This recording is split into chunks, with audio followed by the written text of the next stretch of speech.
Un cadre approprié des concertations entre les forces vives et l'administration militaire de l'Ituri vient de voir le jour. Pour le directeur de l'Institut de recherche des droits humains, Hubert Tiswaka a expliqué le bien fondé de cet acabit. Comme vous savez, au début de la mise en application de l'état de siège, l'opinion publique a été sceptique à un certain degré par rapport à la violation des droits humains et du droit international humanitaire. Même la presse internationale avait fait beaucoup de commentaires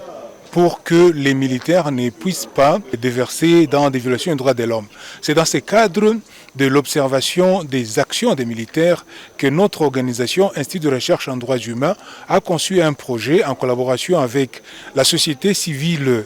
Forces vives de l'Ituri, le barreau de l'Ituri et les autres organisations, les confessions religieuses et fédérations d'entreprises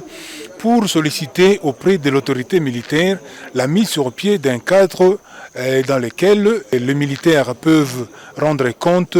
des actions de terrain, mais aussi que les organisations de la société civile, particulièrement les ONG des droits de l'homme, peuvent porter à la connaissance de l'autorité militaire les informations qui parviennent à leurs organisations. De son côté, Maître Sabine Mouzamba, avocat au barreau de l'Ituri, salue ces cadres d'échange créés sur la recommandation de la société civile de l'Ituri. Franchement, nous sommes très réjouis de ce cadre de concertation parce que